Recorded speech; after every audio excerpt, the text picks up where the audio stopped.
George smiled and said to Ron and the others, not worried at all about his brother's performance. As if Ron had picked it up. Don't they have the, August 17, invisibility cloak? Why are they caught? Ron remembered the invisibility cloak that Harry showed them, and shook his head. Sure enough, the ick is not enough, no matter how good the props are, it is useless. It seems that Peeves found them and attracted Filch. Fred shrugged. It's obviously not that easy to fight against Peeves, let alone Ron and Harry. As long as Lorne and the others are present, they will not be caught by Filch. By the way, Ron, the two of us are going to open a shop in Hogsmeade during this holiday, what do you think? Fred suddenly remembered something, and he said to Ron excitedly. You must know that the two of them have earned a lot of gold galleons at Hogwarts, and they can rent a spare shop in Hogsmeade Village. And Ron, as the biggest investor, naturally needs to discuss this kind of big thing with him. Hogsmeade Village? Ron was taken aback for a moment. He and Hermione had also been to Hogsmeade once, so he didn't know much about the situation there. Come on, the two of you. Ron said indifferently. Regarding the matter of opening a shop, his knowledge may not necessarily have as much knowledge as Fred and the others. After all, the potions store opened in Diagon Alley has become a place to sleep and rest, and it can be regarded as an alternative property. Speaking of which, the income of the shop is supported by some dark wizards in Nocturne Alley every day. Most of them were also under the command of Senior Tom. Okay, leave this matter to us. George and the two said confidently, completely unable to see the tiredness on their bodies just now. As long as they open a shop. They seem to see many gin galleons waving their hands. After a lively dinner, a few people walked out the door of the auditorium. The cold wind outside made Hermione wrap her robes subconsciously. At this moment, Ron took out a red scarf from the divine space and wrapped it around her white neck. This scarf? Hermione looked at the red scarf with an inexplicable sense of familiarity. You gave it to me when I was in first grade, and it has been preserved until now. Ron replied with a chuckle. At that time, he received at least 5 or 6 scarves sent by Hermione, and now they are all kept in the Shenway space without any damage. The three people standing next to each other looked at each other and silently wrapped the Gryffindor robes around them, as if this would bring them a touch of warmth. Crossed the long bridge under the moonlight, and came down to the main building of Hogwarts under the veil of night. Ron, shouldn't you go to the Slytherin common room? Looking at the young couple walking up the stairs holding hands, Wood scratched his head and asked in confusion. He remembered that the Slytherin lounge was in the basement. Why do you care so much, really? Fred pushed Wood behind him speechlessly and walked up the stairs. As the stairs kept turning, the three of them had already gone to other places. See you tomorrow. George waved goodbye. Seeing the disappearing trio, Hermione breathed a sigh of relief. Although she had long discovered that Fred and the others had discovered the secret of her and Ron, she was still a little nervous when Wood asked. Maybe it's because of the underage. As long as the next year passes, the next year is fine. Hermione's brown eyes stared straight ahead. Ron, who was facing him, swore secretly in his heart. What are you thinking? Ron turned his head and looked suspiciously, and asked Hermione, who was standing still. I'm thinking of you. After Hermione came back to her senses, she replied in a panic with a blushing face. I'm learning from him again. Ron couldn't help laughing. Let's go, we have to deal with the Dementor tonight. In the room upon request on the 8th floor. Inside the cozy hut, it was illuminated by candles floating in the air. Hermione hung the scarf on the hanger and hurried to the dressing room to change clothes. Ron, on the other hand, was sitting on a chair, and as the whirlpool surged, he entered the divine space. The Dementor was still trapped in the cage of thunder and lightning. At this moment, it no longer had any thoughts to struggle, and it looked light and light every day. If it hadn't moved from time to time, Ron would have thought it was dead. As the magic power surged, he gently snapped his fingers. The next moment, the cage of thunder and lightning shattered, turning into tiny electric arcs wandering in the air. At this time, the Dementor also found that it could act, but after feeling the familiar wizard, it still held down its inner desire for happiness. Under so many days of captivity, it has learned to forbear. Nice behavior. Ron praised with satisfaction, and then pulled it out of the Shinway space with 5.5.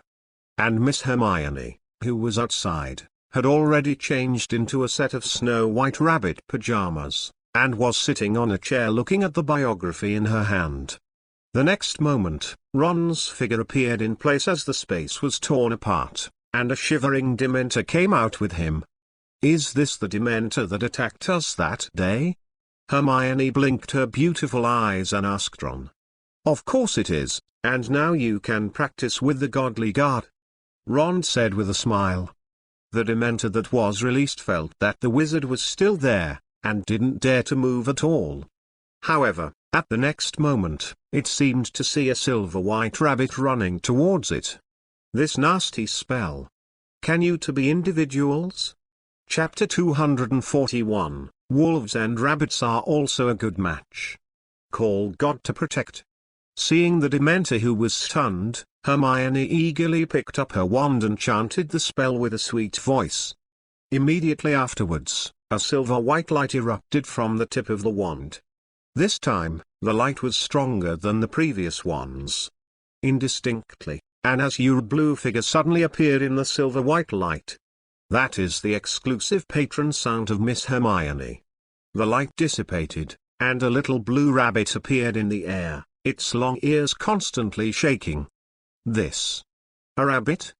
Ron was stunned when he saw the patron saint. Immediately afterwards, he turned his head to look at Miss Hermione, but the other party turned his head and did not look at him, as if he had a guilty conscience.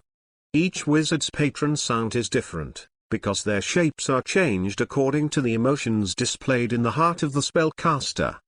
Unexpectedly, Miss Hermione's heart is actually a cute rabbit. It's not all because of you. Seemingly noticing Ron's gaze, Miss Granger couldn't help but rebuked softly. What is my fault? 22 Ron blinked his sapphire-like eyes, looking a little puzzled. When did he influence the little witch's patron saint? It's all your fault for turning my hair into bunny ears every day. The girl said with half-closed eyes. She recalled the happiest moment now, and there must be a picture of Ron conjuring a pair of bunny ears for her for the first time. No way. The feeling of being touched is really comfortable. Tonight, can you let me try again? Speaking of those furry bunny ears, Ron was also a little moved. He hadn't touched Miss Hermione's bunny ears for a long time. Hermione turned her head in silence, not wanting to pay attention to him. However, she didn't say anything about refusal. This made Ron, who was watching carefully, raise the corners of his mouth. It's easy to say if there is no rejection. At this time, the blue rabbit had already rushed towards the Dementor who was still standing there. Looking at the Dementor who didn't know how to dodge, Ron frowned slightly. After being locked for so long, wouldn't it be because he was locked up stupidly? The next moment, when Hermione's Patronus came into contact with the Dementor, the other party immediately let out a piercing howl, and the entire ugly body flew upside down towards the wall. Boom! With a muffled sound, the Dementor was already attached to the wall, and its body looked a little dim and ethereal, as if it might dissipate at any time. My patron saint is so powerful? Hermione opened her eyes wide, watching this scene in disbelief. You must know that Dementors have almost become the nightmare of Hogwarts little wizards, even Miss Hermione, especially in the scene on the train. Unexpectedly, these creatures would be so vulnerable. Hermione looked at the bouncing bunny, flicked her wand lightly, and then it turned into a silvery white light and dissipated in midair. Excellent god-calling guard, much more skill than I imagined. Ron touched her little head and couldn't help but praise her. I thought it would be good to be able to repel the Dementors, but I didn't expect to be killed by now. This is indeed beyond his expectations. This Dementor. What should I do? Hermione opened her eyes wide and asked softly to Ron. The Dementor in the corner looked half dead, and I didn't know if it could be rescued. Let's throw it into the Shenway space first, it's the best to survive. After thinking about it, Ron threw it into the Shenway space again, and then held it tightly with a cage made of lightning. When he came out again, Hermione was half leaning on the head of the bed in her rabbit pajamas, looking at the unfinished biography. This biography, Lorne, was mentioned by Lockhart, and this is the first new book of his concubine. And it sells well. No, that's not the point. Ron hid his wand in his sleeve and slowly approached the unsuspecting Miss Granger. Ron, come back, what do you want to do? When Hermione heard the movement, she was about to turn her head to say hello, but she saw Ron with his wand aimed at her curly hair, and immediately looked at him vigilantly holding the pillow. You didn't say no just now. Ron said softly. But I didn't say I agree. Hermione blinked her brown eyes, watching Ron retort. It's not up to you to agree or disagree now. The corners of Ron's mouth were slightly raised, and the wand in his hand was surging with blue light. The next moment, under the helpless expression of the little witch, a pair of long black rabbit ears appeared in the brown curly hair. She propped her cheeks with her hands and couldn't help but rolled her eyes at Ron. When her little boyfriend asked that sentence, she knew that she couldn't run tonight. Forget it, it's better to enjoy it than to resist. Anyway, it's very comfortable to be touched by Ron. Thinking of this, Miss Hermione lay blushing on the bed, her brown eyes looking at Ron expectantly. Compared to white rabbit ears, black is more suitable for you, there is a sense of mystery. Ron pinched the tip of her little nose with his hand and said jokingly, I have to say that Miss Granger 820 with a pair of black rabbit ears now looks very attractive with amethyst earrings. If it wasn't for the fear of entering Azkaban. Only this time, not next time. Hermione said with half-squinted eyes. If there is a next time, then turn Ron's blonde hair into bunny ears. Like but in Professor Lupin's class. Besides, Ron looks very charming in that way. Thinking of this, she couldn't hold back her heart. Taking advantage of Ron's inattention, Hermione snapped her fingers gently. The magic ring in her hand is the same as that of Ron, and the magic spell in it naturally also contains the transformation spell. Immediately afterwards, under Ron's surprised gaze, the light from the magic ring hit his golden hair. The next moment, a pair of golden wolf ears grew out of Ron's golden hair, which looked very cute and fluffy. My dear Miss Granger. Ron looked at the changes in the mirror and looked at the proud Hermione with a smile. You did it first. Hermione said confidently. And wolves and rabbits are a good match too. It always felt like Hermione was implying something. Ron shook his golden wolf ears with a thoughtful expression. Chapter 242, Malfoy, What? My house was stolen. The next morning. The bright, golden sunlight penetrated through the patterned glass, illuminating the entire hut, and fine dust slowly floated. Hermione stood in front of the mirror, dressed in her red Gryffindor dye robe, which consisted of a black shirt and grey pleated skirt, and a pair of black stockings and little boots. The brown curly hair was also neatly arranged by Ron. The amethyst hanging on the earrings shone with purple light under the mottled light and shadow, adding a lot of mysterious charm to the lovely face. But, Ron, change my bunny ears back. The little witch looked at the pair of black rabbit ears in the mirror and said angrily. Why did this transformation spell last so long? The wolf ears she cast have long since changed back to two golden hairs, and they didn't last that long. Wait a minute. Ron, who was in the kitchen, responded, and then came out with a glass of hot milk and a sandwich. This was breakfast this morning. Looking at Miss Granger, who was standing in front of the mirror touching the rabbit's ears, he chuckled and picked up his wand and aimed it at the long black rabbit's ears. As the azure light flashed by, the pair of rabbit ears also changed back to brown curly hair. I have to say, it felt really good to touch my ears together last night. Seeing that her rabbit ears disappeared, Hermione breathed a sigh of relief. She doesn't want to go out to study with a pair of rabbit ears. Today is the rest day of the week, so you can have a good rest day without going to busy classes. After walking out of the room of requirement, he walked towards the Hogwarts auditorium facing the mild sunlight. The moment he entered the auditorium, the lively atmosphere immediately appeared in front of him. The little wizards are playing with each other, some are playing Hearthstone and some are playing werewolf.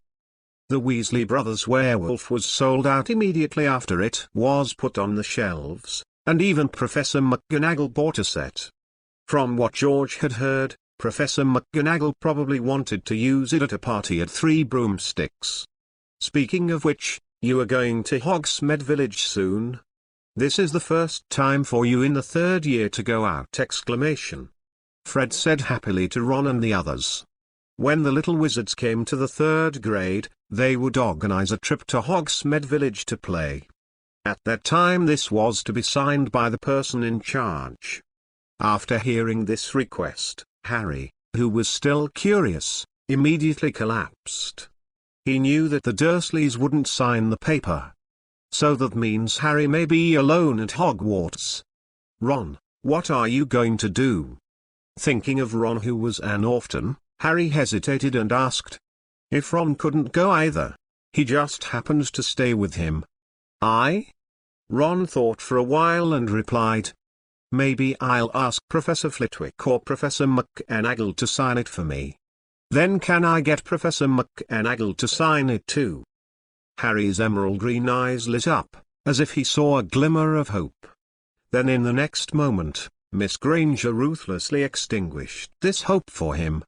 Harry, you and your aunt, Professor McGonagall won't sign it for you.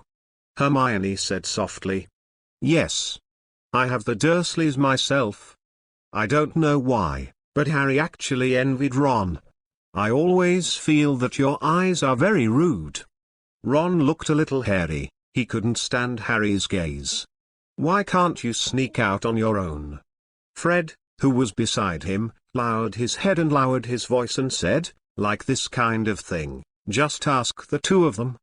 You must know that when they are bored every day, the two brothers often don't stay at Hogwarts, but go to Hogsmeade to relax. If it weren't for the fact that there were too many things to do recently, the two of them would have gone to Hogsmeade Village to see the shop by now. Sneak out? Ron, who was feeding the mice, suddenly raised his head and looked at his two brothers in disbelief. You hide everything from me.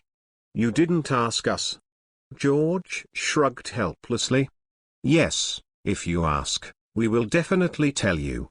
Fred took a sip of honey tea and nodded. I don't believe it. Ron's nose was crooked. As the younger brother of these two, he didn't know that what Fred and the others said were perfunctory. If he asks, the other party will definitely say he doesn't know. Looking at the Weasley brothers who were gradually arguing, Ron touched Miss Hermione's chin with his finger, and then he was bitten. It didn't hurt too much, after all. Miss Granger just took a small bite with her small tiger teeth. Compared to the last evil Hermione, it's not worth mentioning at all. It was really painful that time, and I almost got bitten out of blue dragon scales. And at this warm time, a group of owls knocked on the Hogwarts skylight. As the magic spell was cast and the skylight opened, a group of colorful owls poured in one after another, and all kinds of feathers scattered in the air of the auditorium. Disgusting feathers. Hermione whispered to herself. Because these feathers will mess up her delicate hair and make it smell bad. As the rings shone, their feathers flew to other places. This ring is really good. When will you sell it, Ron? Fred asked with interest. He remembered that Professor Lockhart bought 10 rings at the time and made money, large sum of gold galleons. It's just a gold-sucking tool. Not yet, maybe it will be available for sale next semester. Ron turned the ring on his finger and chuckled. The technology of these rings is not yet mature, at least not for sale now. Wait, Ron, look, Malfoy Manor was attacked. At this time, Miss Hermione, who was reading the Daily Prophet, exclaimed. Malfoy Manor was attacked? Hearing this sentence, everyone present looked at the dynamic daily newspaper placed in the center of the table. It was originally gorgeous and noble manor, but at this time it was covered by fire. At the Slytherin table, Malfoy, who received a letter, was pale, and it was obvious that he had also seen the headline of the Daily Prophet. His home was stolen. Chapter 243. That's right, Sirius, did it. Malfoy held the envelope in his hand with a pale face, his eyes fixed on the newspaper that Crabbe handed over. Goyle and Crabbe, who were beside them, looked timid and did not dare to make a sound. Gryffindor's dining table is very close to Slytherin's dining table, and almost as soon as you turn around, you can see the group of little snakes or little lions. So after seeing today's Daily Prophet, wizards who are almost familiar with Draco turned their heads and looked over, with pity and sympathy in their eyes. Who would have thought that the Malfoy family, one of the 28 pure-blood holy families, would be attacked by a group of dark wizards and set the entire luxurious mansion on fire? It seems that Lockhart has something to do recently. After all, when this incident happened, I am afraid that even Minister Fudge couldn't hold back his panic. I'm afraid of this group. People who do things in Nocturne Alley every day are the next Voldemort. Ron looked at the pale Malfoy and shook his head. It can be seen that this incident brought a lot of shock to his heart. Malfoy Harry looked over with a pair of emerald green eyes, but he didn't know what to say. Although 820 and Malfoy are very different, even his first kiss was given by him. Thinking of this, he couldn't help clenching his little fist. At this time, there was a rare silence on the long table of Slytherin, and everyone's eyes were focused on the silent pale blonde wizard. Malfoy felt those different glances, but he wasn't in the mood to pay attention to them now. He was a little absent-minded and opened the envelope in his hand. The letter was sent with the daily newspaper, and it was still sealed with wax water, but it looked a little wrinkled as a whole. It was squeezed out by Malfoy. As the envelope was opened, Malfoy's eyes gradually widened when he saw the contents inside, and then he breathed a sigh of relief, and a smile appeared on the corner of his mouth. This letter was sent to him by Lucius, his father, saying that he had sought help from Minister Fudge, so he didn't need to worry about Malfoy Manor. However, who would attack their family? Looking at the gorgeous manor burning in the sea of fire, CCFF, Malfoy thought through gritted teeth. It seems that nothing happened to his family. Ron pursed his lips and whispered.